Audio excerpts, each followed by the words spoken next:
everybody. Welcome to another edition of Box Seats. I'm your host, Frank Holder. This is the show we talk about sports with comedians. And Talent is out today, and Fig is out today. So let me bring in my man, Mike Sean. Mike Sean, how you doing today, sir? What up, Frank? Due to the recession and salary cap stipulations, we are only having... Also going to bring in my man, Maurice Smith.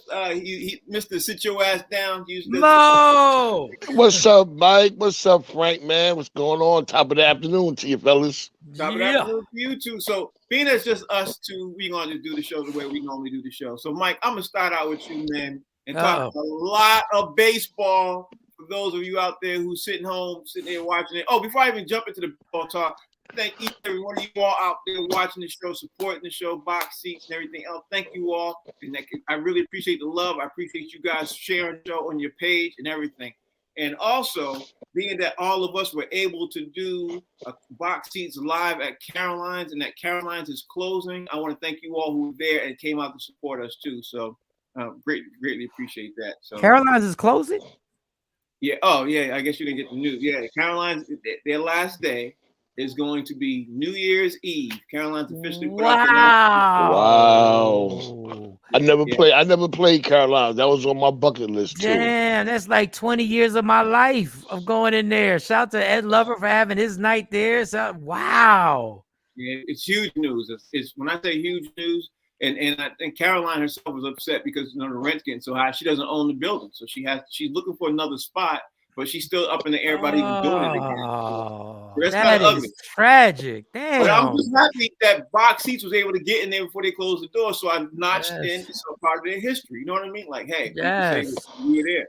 So, Mike, you up first, man. We got to talk baseball, man. You all know what happened, man. Aaron Judge ended up signing the agreement with the Yankees. And before I throw it to you, Mike, I'm going to say this, man. Aaron Judge played this beautifully. Like when I say masterfully and beautifully, he turned down the $213 million offer. They ended up raising it, $70-80 million offer, that they originally offered him. Now he got 9 years. We were thinking 10. He got 9 years for $300 and some change, or $350 million. Mike, talk to me, man. Your boys stay with the Yankees. What you thought?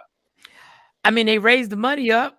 I mean, I can't add anything better than what you said. Like Aaron Judge probably did want to go to San Francisco. He probably did want to go to the West Coast. But when you amp it up like that, your significant others looking at you like, no, you're going to take this. We're going to stay right here in New York City. It's $340 million. It's $40 million a year. The only thing is I know Yankee fans get excited. But to me, I think he deserves the money. I think he should have got the money. He did everything right. But to me, if I'm a baseball fan, I'd rather have 4 or 5 guys in the lineup who each hit 20 to 30 home runs and split the money amongst them than a 61 home run guy who already peaked out. He's not going to repeat that season, y'all. He's not repeating that season, please. And if he does, you got to start testing him for something. But my thing is, you had him last year, and y'all got bounced out the playoffs. So is this just to put butts in the seats, or just really to win a World Series? Because the Yankee fans want to win a World Series. So if you're going to send out the same pitching staff as you sent out last year, you're going to get the same situation. You're going to get one guy who people have to pitch around now and be very careful. If you're not going to add the pieces around him, I don't know what the point was for spending this much money. So they got Carlos Stanton. They got Stanton, right? And you got Judge. So they got a hell of a lineup, though. I think the problem is Mo is pitching is their problem. Mo, talk to me. What you think about Yankee? You're a Yankee fan. I'm sure you love this. Yeah, pitching is our problem. That is the biggest problem we have right now. I'm not impressed with our pitching. We got hitters, and to have Judge back is what we needed. We needed him in the lineup. Our lineup is completely drifted with Judge in there, and we were missing our hitters during the playoffs. Let's remember we were missing Carpenter, DJ LeMahieu, Andrew Benintendi. Those 3 guys are out. Those are our on-base guys that made a big threat. So when Judge got up to bat, they had to pitch to him. You can't win a World Series with a bunch of home run hitters because, like I said in the first, sit your ass down. When they ain't hitting, all you hear is swing and a miss. Swing and a miss. Yeah, and then nobody's talking about Aaron Judge's strikeout ratio. The strikeout ratio was high too. You know what I mean? Like he struck out a lot. You know what I mean? But not only that, But not only that, like we kind of ignore when the Yankees make the same mistakes that other franchises make because they're the Yankees. So they have a history where you can you overlook. But when the Angels signed Pujols and they teamed him up with Mike Trout, everybody was like, "Oh, the Angels are gonna they even got a pitcher who's hitting home runs and striking people out." But and they still can't make nothing. Like you have to build an entire team to make this happen. And I'm telling you, the Yankees will be pissed. The Yankee fans are not going to stand around and watch them get eliminated in the first round of the playoffs again this year. There's going to be hell to pay. And when you get paid the most money, you're the one that catches it. Nah, I think and Mo, my thing is they got Garrett Cole too, though, right? They got Garrett Cole. They got a nice lineup out there. Like they got some hitters, but like you said, they got some on base guys and everything else. I think they need to focus more on their pitching. But that's just me. You know, I mean, what were you going to say, Mo? Yeah, what they need to do is get rid of Brian Cashman. That's who needs to go. They just re-signed him. That was the worst re-signing the Yankees did. They gave him another 5 years. He has to put together a team in 2009. He has to put together a winning team to get past Houston. Time for Cash to go. Cash is trash. Right. I told them Yankee fans is tough. What I tell you, that's the perfect example right there. Right there. All right, Mike. So now we talk about Now we talk about Aaron Judge. Now we got to talk about Baker Mayfield because Baker Mayfield got claimed by the Rams. And I said yesterday on this show, I think he asked to be waived because he knew he was going to go to another team, another situation. And I threw out there the Rams, and lo and behold, I think that was his plan all the time. Not saying that it was, but I don't know. What's your take? Oh man, my man, Mr. Rodney Perry is joining the show too. Rodney, how you doing, sir? What up, Uncle? Hey, Rodney. What up? I don't even think it's. I think the Rams just need a quarterback to play. They just need a quarterback. Let's see if we can just ride out this season. It's been a disaster historically, being that you won a Super Bowl. I can't remember a team falling apart like this. Now they've had injuries and stuff like that, but Baker Mayfield, God bless him. Like, get on there. You're gonna be a backup somewhere. I just like. This dude can get cut from 2 teams and still get on with a team. And I'm not going to get into the whole race thing, but it's just amazing that this guy can literally fail miserably in 2 different places, get paid, and then get picked up again. But, it's football. They rehash everybody. That's very true, Mike. Very true. But we ain't going to go that route. At least I'm not going to. Mo, what's your take?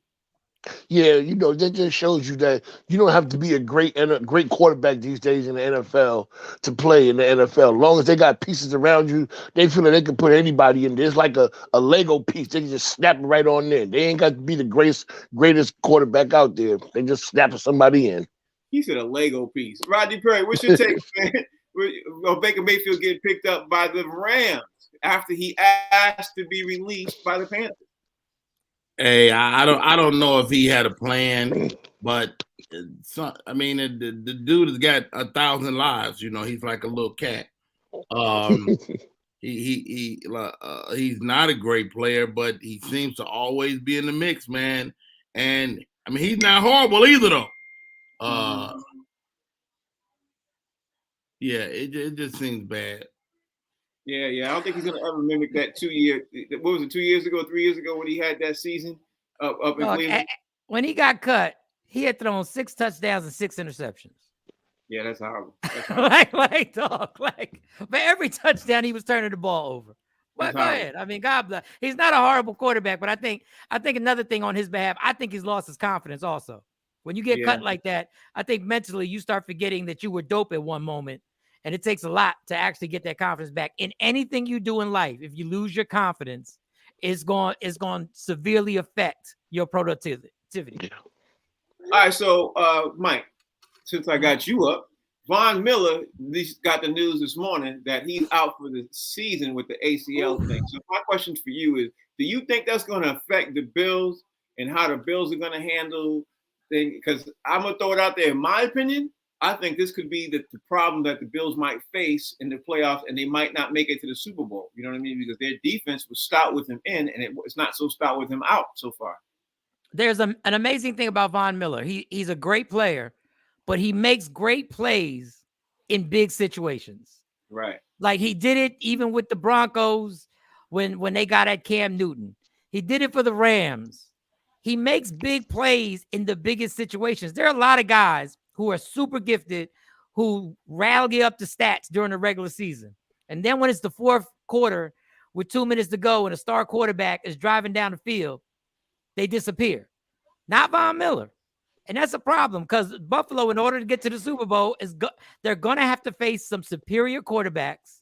They're going to be tight games, and they're going to need a defensive player to actually make something happen in a critical situation. Because Josh Allen is going to do what he does, which might be throw an interception with 2 minutes left. But he's going to put up the points. It's going to be a defensive player that's going to have to step up, and that's going to be crucial for the Bills. That's going to hurt.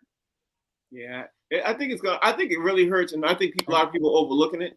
And I don't like talking about Buffalo or Cleveland when Rodney Square is up. I don't like the vibe. Don't worry, we're gonna talk to Rodney. I don't like the energy I get. I don't like the energy. Mo, what's your take, man, of Von Miller out for the season? You think it's gonna affect the Bills' run to the Super Bowl? Well, I mean, you can't just replace Von Miller. It's going to affect them, but this is when the coaching staff got to step their game up. I mean, no matter what, the road to the Super Bowl is going to go through Buffalo somehow, some way. It is. We just can't, we can't sit here. No matter how bad we think the town is, the team is good. You don't replace Von Miller, but the coaching staff and the defense is going to have to step their game up. Unless Josh Allen get hurt. Josh Allen get hurt, and nothing ain't going to well, let's not put that in the atmosphere. Damn. I know, right? Damn. Woo, right? As a Patriots fan, I'm not trying to put that out in the atmosphere at all. That's not what I'm doing. Right? Like Mike wouldn't be the same if he got glaucoma. Damn, wait a second. Don't put that out there. Well, you wouldn't though. Just because I got glasses on. You wouldn't be the same. Rodney Perry, Von Miller out for the season. What you think, bro? Man, I've been saying this from the beginning. Oh, damn. I was in Buffalo. Oh, boy. When I was in Buffalo. They were putting up 50 points on people. And I said it. They still Buffalo. They're going to find a way to blow the season. And here we go. Von Miller down. Von Miller's irreplaceable for the Buffalo Bills. So, if you still believe in those guys, I want to save some oceanfront property in Dallas. You're such an ass. I understand what you say. What you say? Gullible people. I'd like to sell some. If you still believe in the Buffalo Bills, I'd like to save some oceanfront property in Dallas. Oh my God! Jeez. Oh, wow. All right, so let me move on. He's tough. Let me move on to this OBJ. Odell Beckham Jr. conversation, Mike, especially since you have a lot, to go with Dallas and, about this Dallas Cowboys situation. Here's the deal. Everybody's been hyping up OBJ going to Dallas, hyping it up. Now, yesterday, Jerry Jones came out and doesn't sound so excited. So my question to you is, man, Mike, should OBJ be upset that Dallas Cowboys now are backpedaling and that they put the news out there that his knee don't look 100% like everybody thought it was?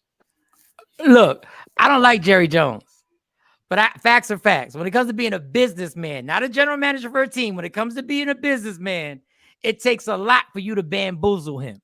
And that's what Odell tried to do. Odell was like, I'm not going to work out for you. Well, wait a second. You just came off an injury. How you not going to work out for it? That's like you selling me a car, Frank, and I say start it up, and you go, no. Don't it look good? I told you. I showed you videos of it driving. No, but start it up. Let me see it. No, nope, not going to start it. Of course, Odell was trying to get paid for the rest of the season, even if he couldn't play for the rest of the season. He was trying to get at Jerry Jones. He wouldn't run in front of them.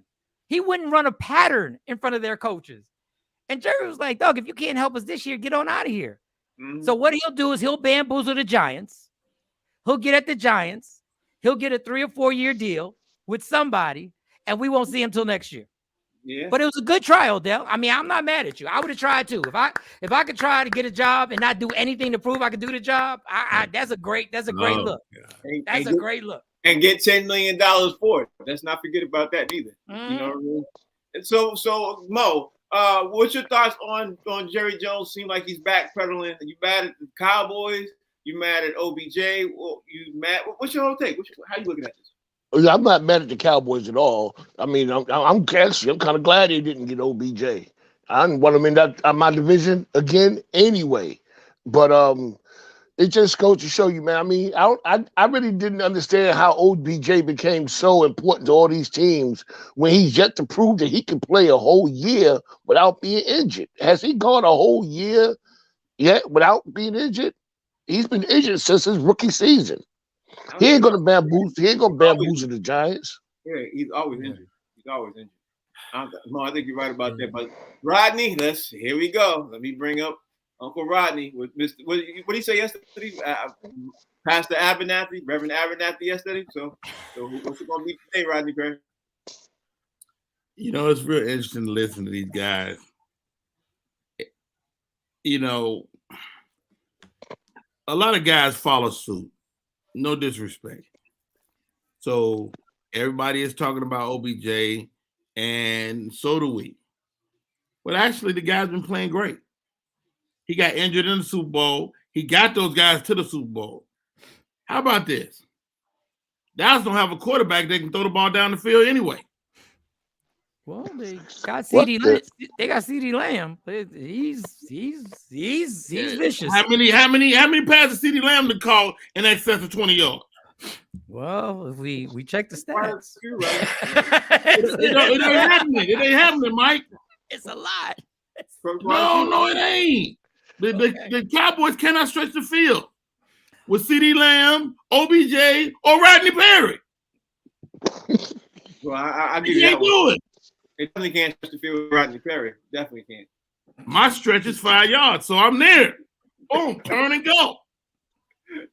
I'm telling y'all, I like the Cowboys. I think they've been having a good season, but they're not one of those teams. But they do have a quarterback that cannot throw the ball deep. So whether OBJ practices or shows him or not, to have him on the squad is an asset. They need another deep threat. But you can't throw to the deep threat. So whether they like him or not, it would be a good addition to the squad. And the guy has championship pedigree. I don't think the Cowboy games come on in Rodney's market. I don't think they come on in Rodney. I don't think you saw last week's game. I don't think Rodney. I don't know about that. I seen Dak fling that ball pretty well this season. That's all right. You know, Rodney just ain't seen the game. Well, you guys are watching the Cowboys. I'm watching them be inept. No, you watching the Bears. Yeah, you watching. All right. So speaking of, if I'm Odell Beckham, I don't go to them damn Cowboys, but he can't throw the ball. Dak cannot throw the ball. If I'm Odell, I'd go to the Bills. If I'm Odell, that's what I would go to. That's what I would do if I was him. But why would you take him to the Bills? Because the quarterback can throw. But he's not going to play this year. He's going to lose, but he can throw. Because if he goes to a team and he's their number one option, he gets their number one defender. If he goes to the Bills, he's their number 3 or 4 option, and then he will be able to chew up whoever on the defensive side who'd have to stick up number third option. It wouldn't even be close. He's going to lose in Buffalo. Well, he might as well go to Kansas City then. Yeah, he won't be 2. He won't be 3 or 4. Kansas City, Buffalo, whatever. Mike, so Lamar Jackson is ruled out definitely. They not even yesterday. They said 3 weeks, maybe 4. Now this morning they said indefinitely, and some news is coming out that he might not even come back for the rest of the season. The Ravens right now got the rest of their games are against all 500 teams or less, and people are here speculating that they should make the playoffs. Do you think the Ravens, with Lamar Jackson out indefinitely, Mike, do you think the Ravens will have the ability to make the playoffs? They got to play the Steelers twice. They got to play the Cleveland Browns. They got to play the Bengals. I don't know. Look, I've never been in Lamar Jackson's situation, so don't take my advice. And maybe this is me being spiteful, but I need y'all to know. I need y'all to know what life is without me. Like sometimes I need y'all to realize what life is without me, and sometimes I got to sit down and be like, you know what? I'm really going to wait till I'm 100% healthy before I come back. And since y'all think this schedule is so easy work, let my man go in there and see how hard it is to beat a team that's 500 and how hard it is to win in the NFL. And I'm going to be Fig right now. When you gave me no weapons, When the offense relies on what I do with my legs and my arms, and I got to make the most out of the least. If I was Lamar, since I'm out indefinitely, I would sit down and be like, cool, I'm out. I will talk to y'all next year when y'all franchise me. I'll make the $40 million. I'll get a whole off season to recover properly. Instead of coming back in the field, on this field, with an injury that I'm recovering from and taking another chance with my health. Now you're taking another chance with a team that don't want to guarantee you 4 or 5 years. Why should I take the chance with y'all when you don't want to take the chance with me?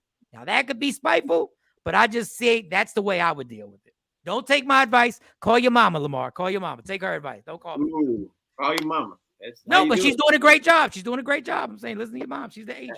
Ain't mad at it. So what's your take on the situation, Mo? How you looking at it? Man, I don't think he never should have took the field without a new contract, regardless. The way he played, the way he is, I'm not calling him reckless, but anything can happen inside the NFL. We know that. He should have never got on the field without some kind of guarantee of some kind of money before that. Now he's injured. And yeah, they're going to miss him. But Lamar Jackson wouldn't be the first superstar that they let go in the NFL and rebuild around something else. Okay, I understand that point. Rodney Perry, how you looking at this with Lamar Jackson? Do you think he has an opportunity to show his worth, or like Fig said yesterday, and like Mike saying today? I mean, contrary to popular opinion, Lamar Jackson is one of those guys that's been having a decent season. I thought he would perform even better than he has. He's found a way to lose week after week, close game after close game. If they wasn't blowing people out, they were letting people come back. The defense is a bit inept. Am I mistaken?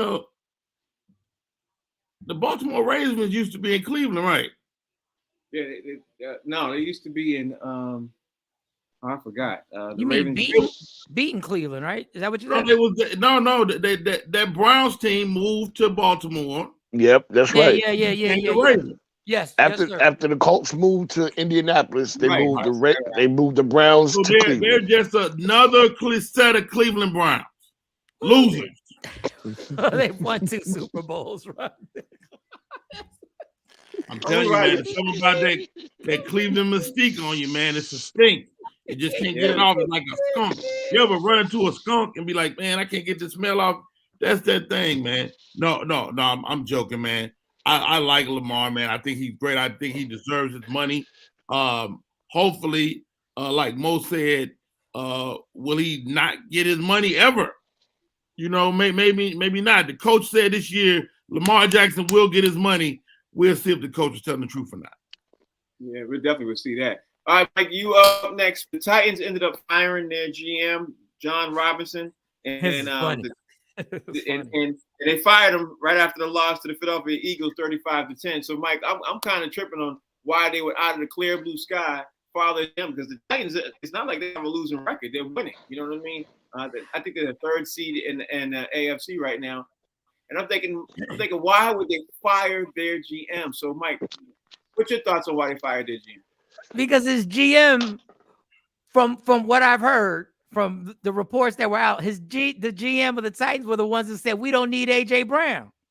Mm-hmm. The coach wanted AJ Brown, and the owner was like, "Okay, you sure? You ever ask somebody like, you sure about this? You ever ask that you sure about this? No, it's good." He said, "We gonna get on. We driving an hour and a half to this comedy club, right?" No, he said, I'm telling you, I know the boy. We gonna get on, and he gonna hit us off with something. And then when you get there, it don't happen. Well, guess what? You decided you didn't need AJ Brown. You go play AJ Brown. He laces you with one of his best games of the season. And the owner was just like, "Oh, you said you were sure. Well, now I'm sure you're fired and you're out of here." Now this never happens. That means this GM must have put his neck on the line and said, AJ Brown is a waste of money. We don't need to pay him that money. We'll be just fine without him. And it was proven wrong, because they fired him before the game was over. They fired him with like a minute left in the 4th quarter. And they were like, he got the message. He's fired. He wasn't even on a plane home. He's not a Titan. Mike, he's fired when AJ Brown scored that touchdown after lighting him up that whole game. Yeah. he was fired that moment. Then remember the Titans. That's what they told him. Go remember the Titans. Mike, Mo, what's your take on the Titans firing their GM? Man, you think it was because of AJ Brown, how good he performed on Sunday? You think they had a lot to do with it? Yeah, man, it does. I'm 100% behind Mike. They fired him just because that boy came in there, lit them up, and the fact that they've been lighting it up all season long, and the Titans can't get over the hump. They just can't get over the hump. No matter how okay, how good, or whatever they are, they can't get over the hump. So the GM had to go. Somebody got to pay. Yeah, man. I think they're short one wide receiver and a really good QB. But Mike, Rodney Perry, what's your take on this Titans situation firing their GM literally right after the game when AJ Brown, they could have played AJ Brown, but AJ Brown goes to another team and then lights them up for Philly. Now he's with Philly, and Philly looks phenomenal. You know what I mean, with AJ Brown. What's your take, Rod? Well, Philly is a great team, of course. AJ Brown is just a small cog in what they're creating up there, but the Titans have been resting on the run. They've been resting on Derrick Henry, and he's been showing up and showing out all season. And he has an off game, and that's why they got their butts whooped. When you're a team like the Titans, you gotta dominate time possession, and they wasn't able to do that this weekend. And so I don't know if that's why the GM is gone. He probably up in there smashing somebody's wife. Whoa! Oh, wow. Remember the Celtics. Remember. Whoa. Whoa. Is this because you say this, right? Because the news yesterday broke with Nia Long and I have no knowledge about this at all. I'm just spitballing. Okay. All right. Man. Yeah, if you bring that topic, I would love you to bring that topic up because I don't know what Nia Long expected out that organization. I don't know why the organization had to reach out and be like, how are you doing? They didn't force him to smash chicks in the office. And they're not married. It's not their their position. Now if a man would have called from the Celtics, we would all thought, well, he was trying to smash. It's not their job. It's his job to behave himself. But wait, they took a private situation and made it public and threw her under the bus. But they made the situation public because they wanted to give everybody a reason why they were basically taking off the team. That's what they made it public for everybody but the woman. Yeah. That's facts. Yeah, I agree with you, Rodney. They made it public for everybody but a woman. But when you start smashing a chick within the organization like that, there's a chance when you're the head coach of the Celtics that if it ever leaks out, that your name as the black man in the situation is going to be dragged. We know those rules from the door. You think that Nia Long was wrong with this situation by saying that the Celtics should have called? No, she not wrong, man. I mean, it was a private situation. They could have made up any kind of story to say why he was removed from the Celtics without throwing everybody under the bus and having Nia Long. Today's world is different. So she had to go look at this. She had to be ridiculed by all kinds of people because she got a girlfriend that said, I told you, girl. I told you he wasn't nothing for you. So what, he was winning games in Boston. I told you he wasn't right. And they made it all public. Her kids had to go through the humiliation. And that was wrong. But why do we pick and choose what should be public and non-public? Yeah, like when it's John Gruden, we want it public. When it's Daniel Snyder, we want it public. But now when it's the head coach of the Celtics, we want it to be private. Like Trae Young wanted to be private that he didn't show up to the game because he got into a beef with Nate McMillan. Dog, you didn't show up to the game at all. You're the star player. How can we not make that? How can reporters not try and find out what happened that the star player that the whole franchise is built around didn't show up? Rodney, how are you looking at this Nia Long situation? Do you think that the Celtics was wrong for not having called Nia Long? Because Nia Long put it out there that, hey, y'all should have called me and y'all didn't call me and I should have got a call. Because honestly, I don't think that they obligated. If they were married, maybe, you know what I mean? But they wasn't married. Maybe I'm looking at too much in the marriage institution. I mean, I never say this. I agree, Frank, with your point.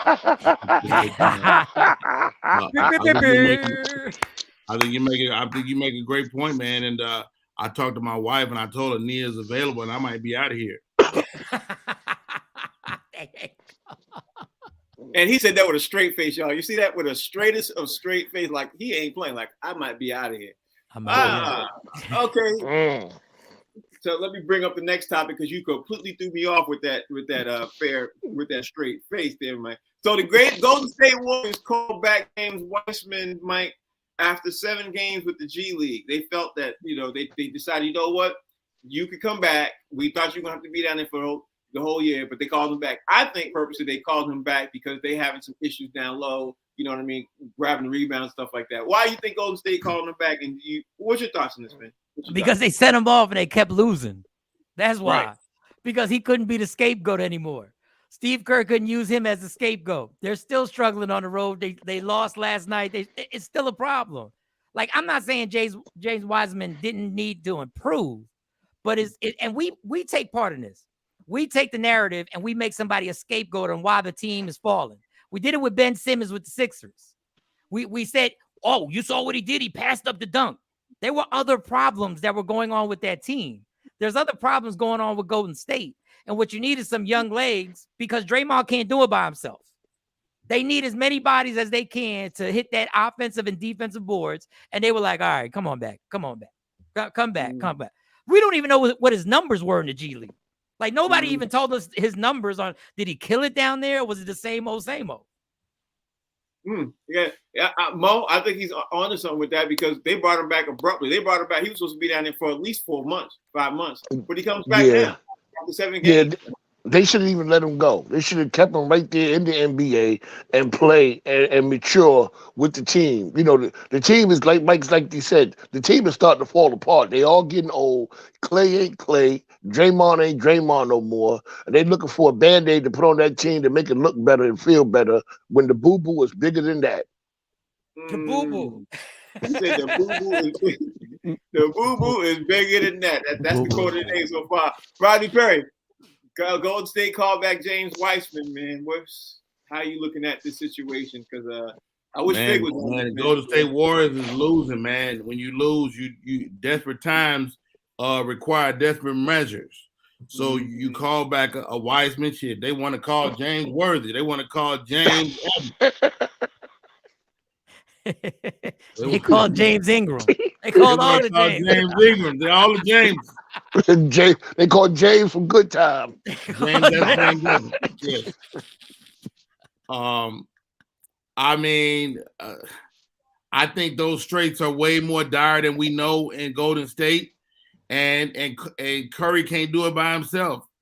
And so I think this Wiseman move is a move to kind of attempt to shore up their defense and their offense, but I mean, it's tough out there, man. Y'all talk about the Lakers, but that Golden State team is having a hard time this season. We're about to talk about the Lakers right now too, but yeah, you're right. We do talk about the Lakers.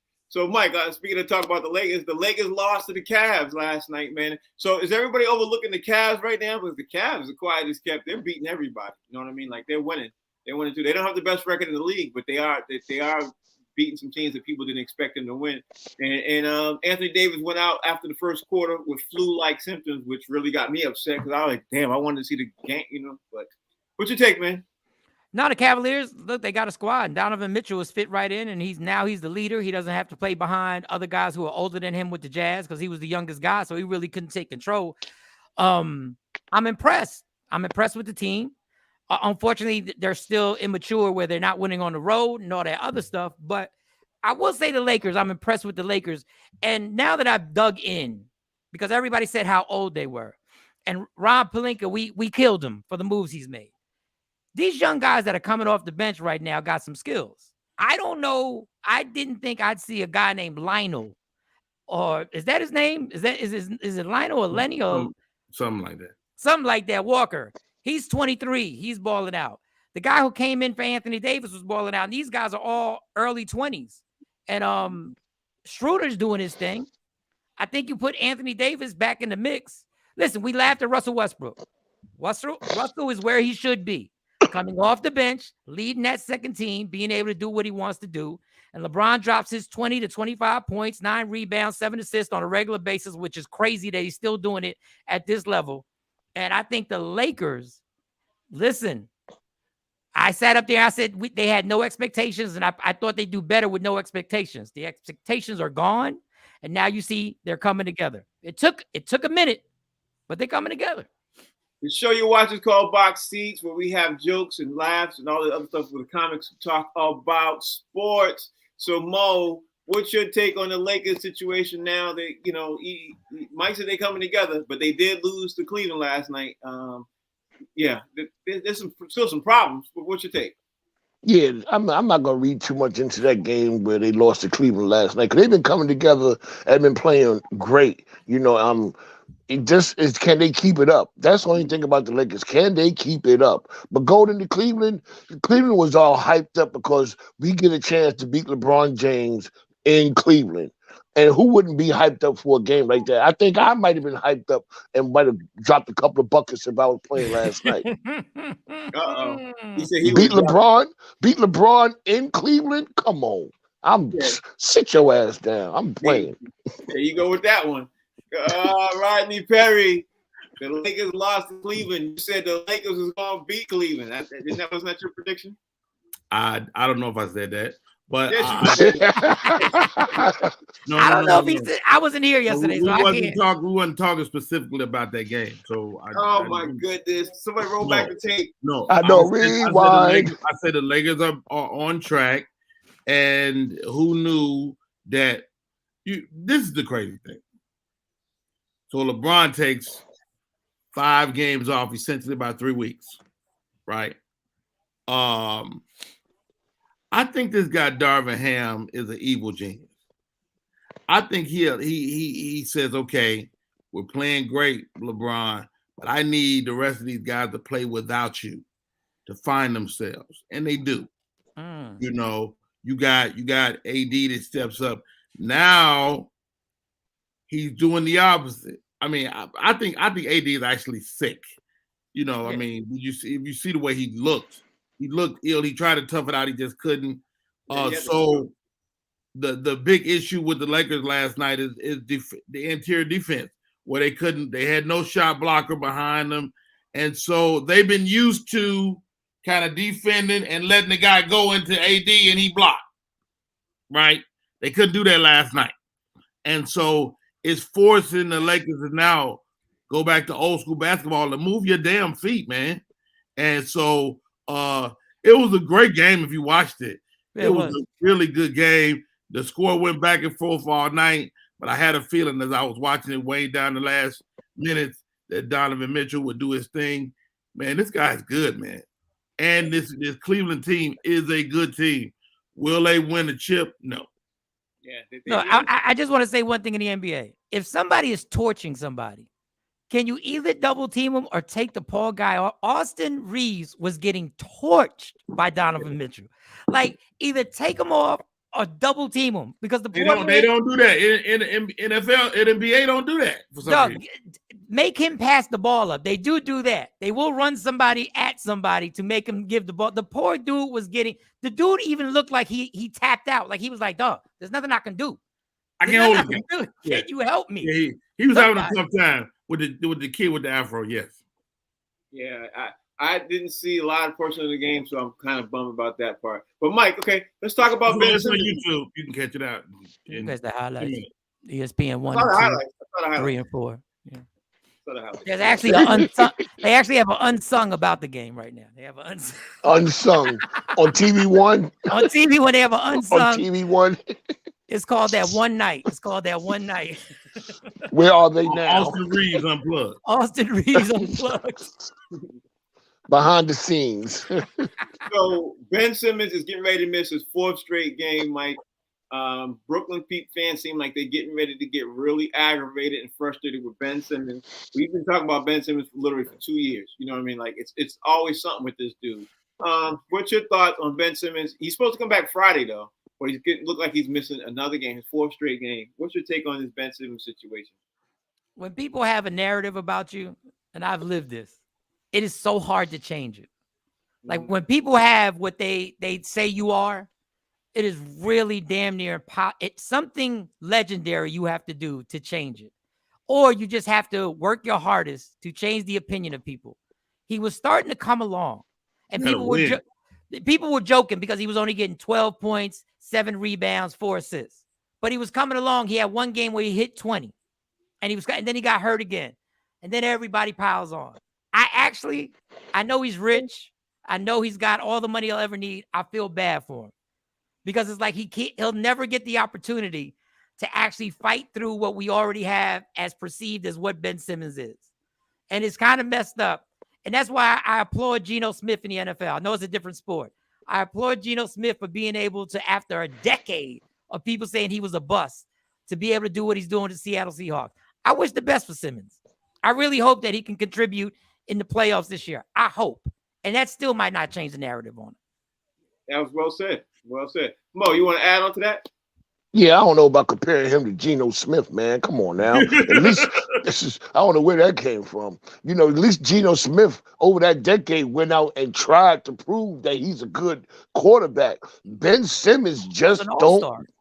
But Ben Simmons just don't want to play. You know, he's out on FMLA again. Again, he's out. But see, I saw the game he got hurt in. He really got hurt. He really got hurt? Yeah, like he pulled something and he was like, yo, he was having an okay game and it was like, he's hurt. So anything that happens. So we back to the old story about when you cry wolf and then when the wolf really come, don't nobody believe you. Ben Simmons brought it on himself, man. He was just like the guy in the movie in Scarface. Now look at you. Now look what you made me do to you. He brought it on himself, man. Mm-hmm. Rodney Craig, what's your take? Wow.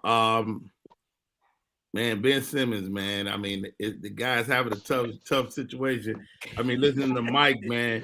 It's true. It's true, Mo. It's true, Mike. I was playing 2K last night. And I couldn't put him in the game on the game. So, he was out. He was still out of the game, man. And I hope he finds a way to get it back together. It seemed like he was turning the corner. He was playing good. He had a smile on his face. And now you can't get him on the game. Rodney said I was trying to get him in the game. He said NBA 2K. He said every time in the game, every time Simmons is by the rim, he passes the ball off. That's crazy. You can't even control it. He just passes. Wow. And then he threw it out of bounds, which is the crazy part, but that's not. Oh, damn. All right, so the Celtics are facing the Suns tonight. It's supposed to be one of the biggest games for the week. The Celtics are obviously the best team in the league, but they're the best team in the East. And the best team in the West is the Phoenix Suns. They're facing off tonight. So when this is happening right now, do you think this is a game, Mike? Do you think this is a measuring stick game for the Phoenix Suns, the Boston Celtics, for the league? What's your thoughts on the Phoenix Suns versus the Celtics tonight? I'm going to watch it. I don't think it's a measuring stick until Chris Paul is in the lineup. So Phoenix, even if they lose, they're going to say, well, we ain't got our point guard in the lineup. But I will say Boston. I hate Boston. But I really, really appreciate Jaylen Brown. I know this is off subject, but Jaylen Brown was at a press conference and they asked him how it felt to play in front of royalty, in front of the royal family. And he looked them dead in the face and said, it was just a regular game. And I loved it. I loved the fact that the Boston Celtic coach answered the question in a different way. He said, I only know one royal family. I ain't agree with what he said. Joseph, Mary, and whatever. He was like, I don't know no other royal family. I really appreciate these guys really saying that to one of the most racist families in the history of the world, that royal family. I really appreciate that. I still hate Boston, but I really appreciate y'all, and y'all will be in the NBA Finals. Okay. Mo, what's your take on the situation with the Celtics facing the Phoenix Suns tonight? Supposed to be the two best teams in the league right now, record-wise. Yeah, Phoenix is always one of the best teams in the league until it comes time to win the championship. They always the best team in the league. They gonna do this, they gonna do that, and they ain't doing nothing. They like Keith Sweat, I wanna, and they don't get nothing. But you know, I mean, it's more of a measure stick for Phoenix than it is for Boston. Boston is solidified, and I don't like the Celtics. You know that, Frank. But they are the team in the East to beat, man. They're solidified. Mm-hmm. Looks like the LeBron James news just got news flash across the screen. Rodney Perry, LeBron James, and Anthony Davis are out tonight, and Patrick Beverly's out tonight too. So, and tonight they're playing the Raptors. Patrick Beverly was out last night too. Even though he was on the court, right? No, he was out last night.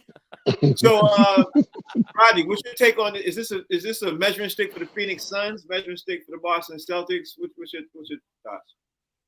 I mean, I like both of these teams, man. This guy Devin Booker's been playing out of his mind, man. This dude is he plays dark skin even though he light skin. And leave us alone. Leave us alone. Leave us alone.